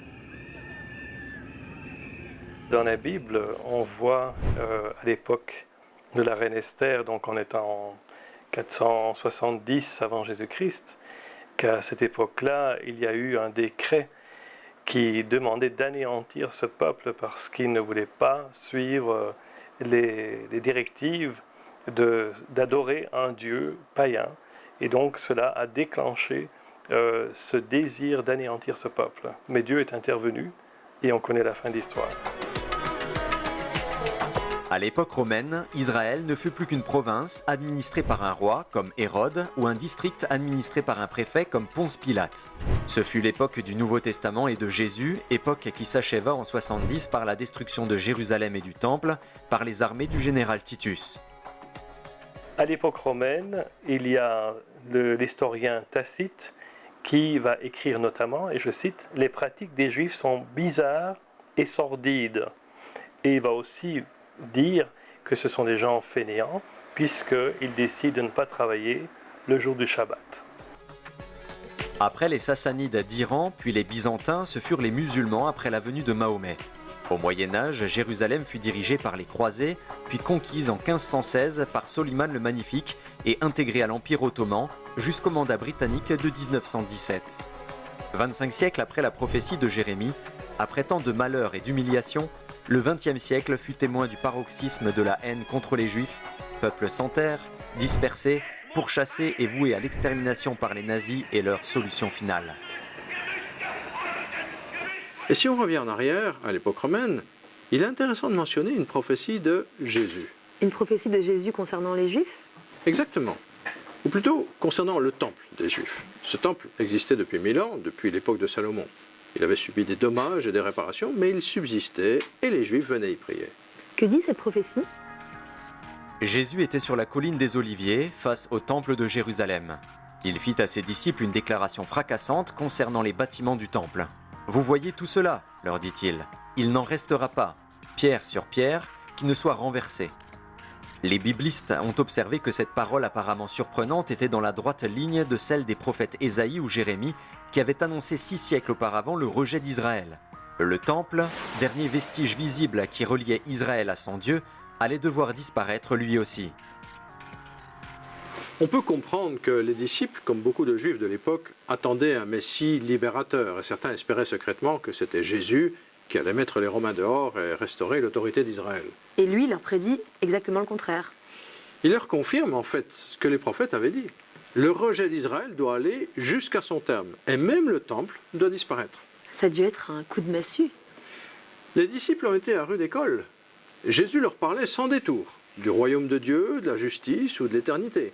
Mais il leur faisait toucher du doigt aussi la réalité du jugement divin. Donc pas d'amélioration à attendre au plan politique. Jésus leur a dit clairement les choses. Il n'est pas venu pour restaurer Israël, pas encore. Mais il est venu accomplir une autre mission, une mission cruciale pour l'humanité. La restauration d'Israël, ce sera plus tard. Et la prophétie sur le temple ? Elle était difficile à croire. Les anciens temples, même plusieurs fois millénaires, ont encore jusqu'à nos jours des vestiges qui demeurent. Pensez aux temples romains, donc de la même époque, ou même grecs ou perses. Même s'ils sont en ruine, il en reste quelque chose. L'acropole d'Athènes est toujours debout, le Colisée de Rome aussi. Et que reste-t-il du temple de Jérusalem? Rien? Pas même 2 pierres l'une sur l'autre, pas même un morceau de muret. L'esplanade où il était bâti a été rasée méticuleusement. Plus aucune trace, comme s'il n'avait jamais existé. Jérusalem devint Aelia Capitolina, alors que le temple détruit par l'armée de Titus fut remplacé par un autre, voué par Hadrien à Jupiter, le père des dieux romains. Le 8 mai 1945, la Seconde Guerre mondiale se termine en Europe et le Japon capitule en septembre. Les Juifs sont sans terre depuis 26 siècles et ils viennent de vivre un massacre comme jamais l'histoire n'en a connu. Jamais aucun peuple n'a été poursuivi dans plusieurs pays et rassemblé par train entier pour être exterminé. Et la prophétie de Jérémie? C'est ici qu'on mesure le côté absolument incroyable de son accomplissement. Septembre 1945, c'est la fin de la guerre. À peine 2 ans plus tard, le 29 novembre 1947, l'ONU vote la fameuse résolution 181 qui partage la Palestine et crée un État juif. Au niveau juridique, la conférence de San Remo en 1920 divisa le Proche-Orient en plusieurs territoires. Cette décision fut ratifiée par la Société des Nations, ancêtre de l'ONU, et donna au peuple juif mandat sous responsabilité britannique sur ce qu'on appelait alors la Palestine. Les Arabes reçurent un mandat équivalent sur les pays environnants. En 1947, la résolution 181 de l'ONU énonça les conditions d'un plan de partage de la Palestine. Et c'est donc dès l'expiration du mandat britannique, le 14 mai 1948, que Ben Gourion proclame l'indépendance d'Israël. En conséquence, nous, membres du Conseil représentant la communauté juive de Palestine et le mouvement sioniste, nous nous sommes rassemblés ici, en ce jour où prend fin le mandat britannique, et en vertu du droit naturel et historique du peuple juif, et conformément à la résolution de l'Assemblée générale des Nations unies, nous proclamons la création d'un État juif en terre d'Israël qui portera le nom d'État d'Israël. C'est vrai que comme processus de renaissance d'une nation, c'est plutôt fulgurant.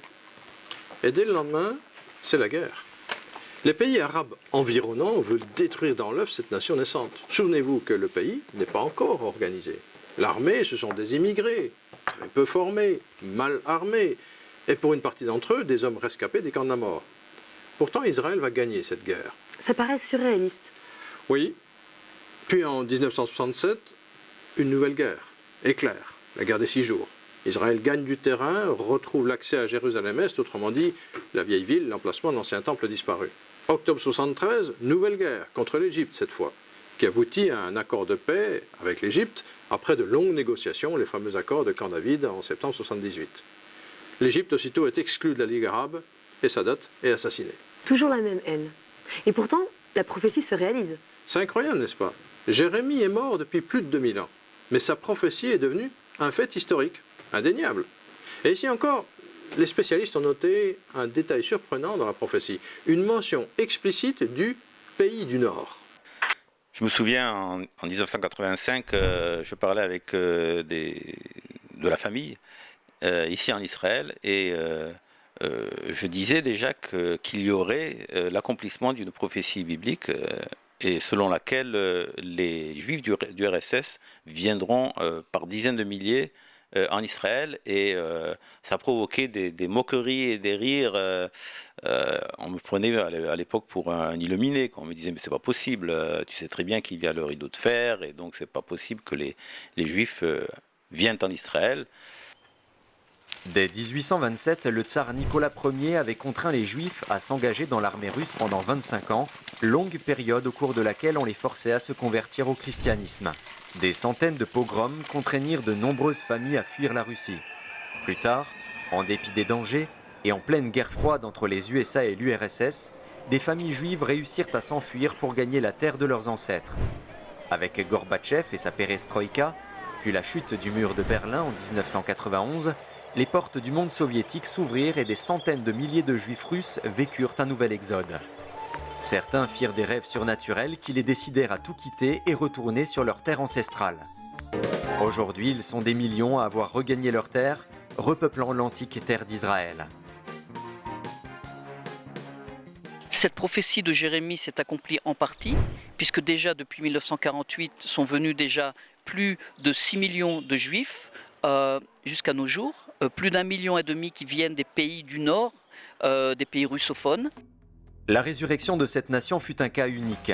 Après une disparition de 25 siècles, ce peuple retrouva sa terre ancestrale, sa langue, sa capitale et redevint officiellement une nation indépendante. Plusieurs observateurs ont qualifié de miracle son développement économique fulgurant qui a fait littéralement refleurir le désert et a placé Israël dans le peloton de tête au niveau de l'innovation technologique et de la recherche. L'exemple de Tel Aviv en est l'illustration, aujourd'hui place boursière et véritable Silicon Valley du Moyen-Orient, qui n'était en 1900 qu'une zone marécageuse, abandonnée et infestée par la malaria. Au niveau politique, Israël apparut très vite comme la seule démocratie du Moyen-Orient. Avec l'appui des USA, ce pays occupait dès lors une position stratégique incontournable sur l'échiquier mondial.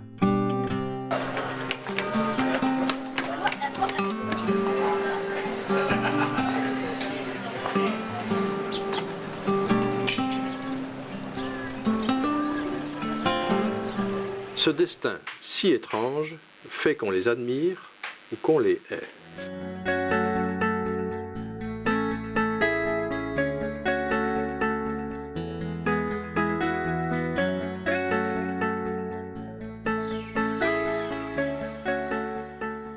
On se trouve face à un signe surnaturel, à une manifestation de l'autre grand courant spirituel, et ça apparemment ça dérange beaucoup de monde.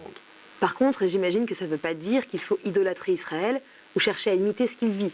Ça me paraît évident. Que ce soit au niveau individuel ou politique, la société israélienne est loin d'être sans problème.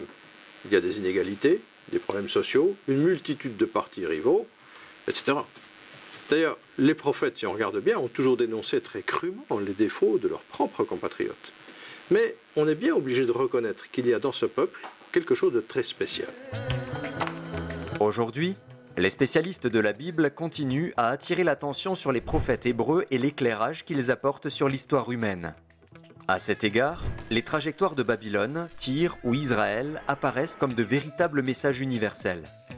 À l'heure où plus de 2 milliards d'hommes et femmes se réclament du christianisme, nombre d'églises, prêtres et pasteurs rappellent que Jésus était juif, né en Israël, et que sa vie fut également l'accomplissement d'une longue série de prophéties. Prophéties uniques qui avaient annoncé sa mort et sa résurrection. Vous faites toujours une distinction nette entre religion et relation avec Dieu, si on peut dire. Parce qu'il me semble quand même que les religions ont mis un peu le bazar. Comme vous dites. D'ailleurs, le christianisme lui-même a eu son lot de scandales, de corruption, et il a eu des positions pour le moins ambiguës vis-à-vis d'Israël. On pense au concept du peuple juif déicide, qui rendait les juifs responsables de la mort de Jésus. Ou encore à la théologie du remplacement, qui prétend que l'Église a remplacé Israël. On a vu de fait des responsables religieux et des dirigeants politiques se réclamant du christianisme, s'opposer à Israël et laisser faire les pogroms jusqu'à la Shoah. Donc même un juif ou un chrétien n'est pas obligatoirement dans le courant divin, si j'ose cette terminologie. Ça me paraît évident. L'habit ne fait pas le moine. Et qu'est-ce que vous dites à ceux qui n'ont pas de connaissances bibliques ou qui reculent dès qu'on parle de spiritualité ? J'aurais envie de dire ce que me disait un jour mon interlocuteur qui était pasteur. Il me disait, on fait bien trop d'efforts pour obtenir des choses qui vont disparaître, il faudrait juste s'intéresser à l'essentiel. Donc en résumé, il existe au niveau géopolitique des influences cachées dont on a un peu de mal à parler. On peut le dire comme ça. Et nous avons juste soulevé un coin du voile sur ces courants. Ils ont agi au cours des siècles. Et ils conditionnent même l'actualité et bien sûr notre futur. Mais ça, c'est une autre histoire.